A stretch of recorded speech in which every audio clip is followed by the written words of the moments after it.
The last Neil de Beer, Liberty Indaba contribution for today is the DA's candidate mayor for Tshwane, Cilliers Brink.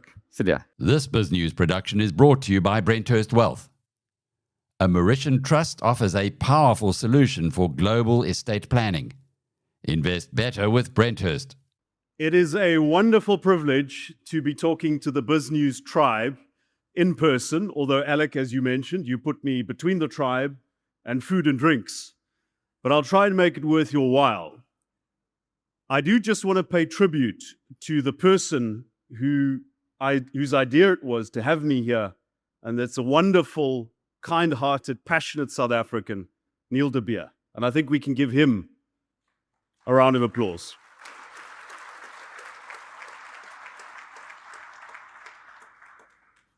So the ANC is wonderfully considerate in one sense.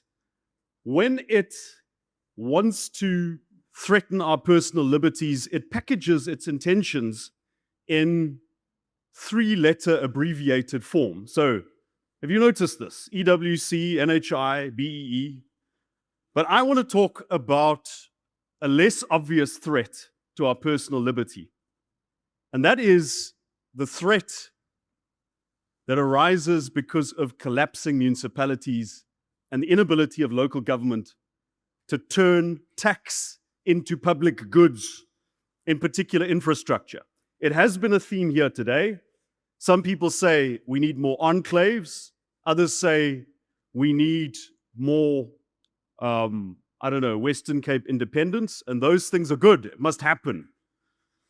But I want to talk about not just the problem of the inability of municipalities to get value for taxpayers' money, but some of the solutions that doesn't necessarily depend on enclaves, because enclaves must happen, and folks who do things for themselves to protect themselves against state failure, that must happen. But I would much rather prevent the system from collapsing entirely. Because if we're honest with ourselves, we're here in a Hermanus. If you've got a lot of money, you can protect yourself against state failure. But even in some instances, people with a lot of money lose that money because their businesses aren't rigged, not the type of businesses that can survive the collapse of a municipality.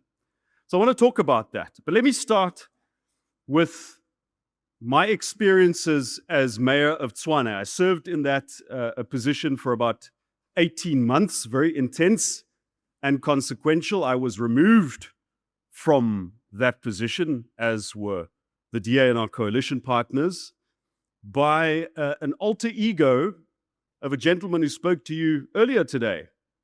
The alter ego is called Action SA. And since they've taken over and basically handed over the city to the ANC and the EFF, we've had more power outages since Eskom load shedding. The money spent on water tankers, as opposed to water in your taps, has increased from less than 200 million to more than 777 million in that 1 year in which the ANC took back Tshwane. They gave us a deputy mayor who openly does business with the city, openly benefits from contracts, and Herman Mashaba's mayor does nothing. So please, I want to warn you, stay very, very far away from that gentleman, because whatever he does with donor money, whatever he achieves with donor money in politics, he promptly then hands over back to the ANC. And if you know people from Pretoria, they'll tell you that. But let me get back to the point. I was elected late on a Thursday evening, and the very next day, I had to appoint a mayoral committee, and our first order of business was to put together a budget for the city. In the turmoil of our coalition politics, the city was without a mayor for 2 weeks, but also without a draft budget. And at the mayoral boardroom table, there was a bespectacled man from National Treasury whose appearance was as bleak as his assessment of the city's finances. And he basically told us, you guys don't have the cash flow and the revenue to sustain or to pay a 5.6% salary increment to municipal staff that had been negotiated by collective agreement at national level. He didn't have to tell us. We saw it. We knew it. And from that came a very difficult decision which defined much of my mayoralty, and that was to apply to the Bargaining Council for an exemption not to pay this 5.6% increment, about 600 million rand. What followed was that all hell broke loose. We had a 3-month-long violent, unprotected strike with trash heaping up on the pavements. But ultimately, we won in the labor court, and that saving of 600 million in 1 year enabled the city to reach a favorable payment arrangement with Eskom, because, by the way, they wanted salary increments while the city was in arrears with Eskom. But that entire experience also opened my eyes to something else that is very consequential if we look to the future. The decision not to pay the increment wasn't just a budgeting decision, it was a moral decision. Because salary increases for municipal officials doesn't come from a municipality. It comes from increases in rates, tariffs, and charges. And the more money you spent on consumables as a municipality, salaries, contracted services, water tankers, the less money you can spend on infrastructure. And if you want to understand a municipality at its best, for instance, this municipality, it is because it is an engineering organization. It prioritizes the spending on infrastructure. And over many years, money has been spent on other things except for putting stuff in the ground that sustains the services. So how did we get here? Not just in Tshwane, but municipalities in general. Helen Zille would probably say, it's politics, stupid. And that is exactly the background in Tshwane. Until 2016, Tshwane was governed by a series of ANC mayors. Each of them had a majority in the council to make the most consequential decisions for the municipality. Budgets, personnel, discipline, long-term contracts. All of those things aren't made, all of those decisions aren't made by the mayor, they are made by the council. And the ANC in that period of time shaped Tshwane, as it did many other municipalities, in ways we are still trying to undo. After 2016, when the ANC lost its majority in Tshwane and many of these other cities, they were replaced by DA mayors and coalitions who might have had very good intentions, and I can tell you I was part of Salim Simanga's team, very good intentions, but we lacked the council majorities to undo the entrenched corruption and the changes to personnel and policy needed to move the city forward. You had chaotic coalitions. And when we finally did get coalition partners that gave us a majority, like Mr. Mashaba, he promptly, at the first opportunity, handed power back to the very people that had broken the city. But let's move on from the politics. Because if you want to understand what's really going on in a municipality, the predictor of whether things are going to improve or not, you look at the size, and size matters in politics, but you look at the size of the capital budget. That is the most important indicator of your success. It is the money that you use to build and upgrade power grids, water networks, landfill sites, roads, all of the stuff that delivers the services. And it's also the surest sign of whether or not a municipality has the capacity to turn tax into public goods. Because remember, as I said, once a municipality loses that capacity to turn tax into public goods, it becomes very difficult to fix the place. And then tax becomes a kind of an arbitrary deprivation or arbitrary deprivation of property rights. And I want to use the size of capital budgets comparing Cape Town to Tshwane. In 2006, Helen Zille was elected mayor of Cape Town. At that point in time, Cape Town's capital budget, remember the pot of money that you have for putting stuff in the ground that sustains the services. Cape Town's capital budget at that stage was about 2.6 billion rand, and Tshwane's capital budget was about 1.9 billion rand. 2.6, 1.9. This is in the year 2006. So Cape Town a little bit bigger, but almost there. 10 years later, in 2016, Cape Town's capital budget was 6 billion, and Tshwane's capital budget was just under 4 billion. So the gap had narrowed a little bit, but almost in the same range. This year, 2026, Cape Town's capital budget is 13 billion. And guess what the city of Tshwane's is? 2.5 billion. Jordan Hill Lewis tells me that Cape Town spends more capital budget in Bellville than the entirety of the capital budget of the nation's capital. And that is the result of, on the one hand, years and years of good financial management. And you want to ask me, where is the DA on malfeasance? Well, where we govern, we shut it down. We shut it down. And the proof of that is in the city of Cape Town. We can have another conversation about the government of national unity if you give me another half an hour, but I don't. I only have 13 minutes left. So what Cape Town did is they took water money and they ring-fenced it and they reinvested it in the water infrastructure. They took electricity money, they ring-fenced it, and they upgraded the electricity infrastructure.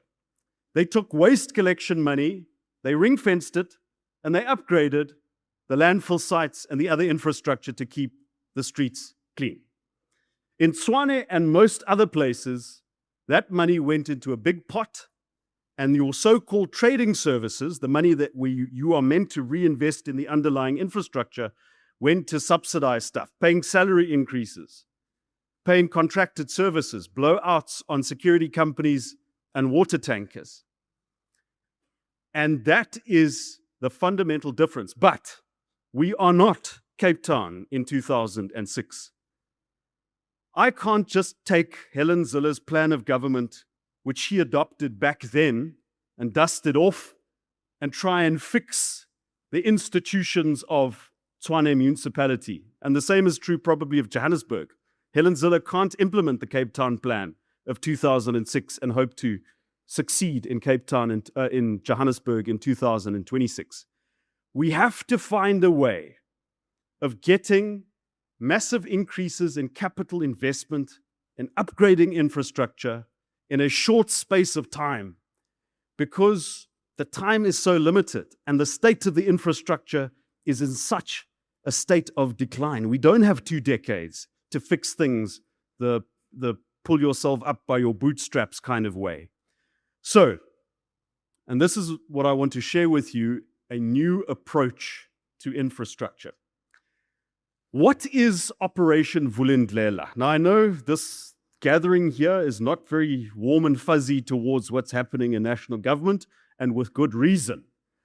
But at least the thinking and the arguments, the concessions are being made in national government that the state by itself cannot fix the ports, cannot fix the railways. We need to do what the rest of the world does and put private concessionaires in charge of these assets to unblock the traffic, to get the trains going, to make sure that our goods aren't stuck in the harbors. That is a key to getting our economy growing. And that is a very important concession made by a statist and power-hungry ANC in government. The same thinking we are going to have to start applying to very complex municipal functions. we will have to bring in private sector investment, but more importantly, private sector operational control into municipal water, into municipal electricity, and into municipal waste collection. Having made this decision that your trading services have to be ring-fenced and that money must be reinvested in the underlying assets, it is only logical that you would get expertise that you don't currently have in government. Now, this is not the same as saying, let's just give another contract to a tenderpreneur. This is saying 15 to 20-year public-private partnerships. Now, public-private partnerships are very, very over-regulated and complicated. Treasury almost has a veto on whether it likes the PPP or not.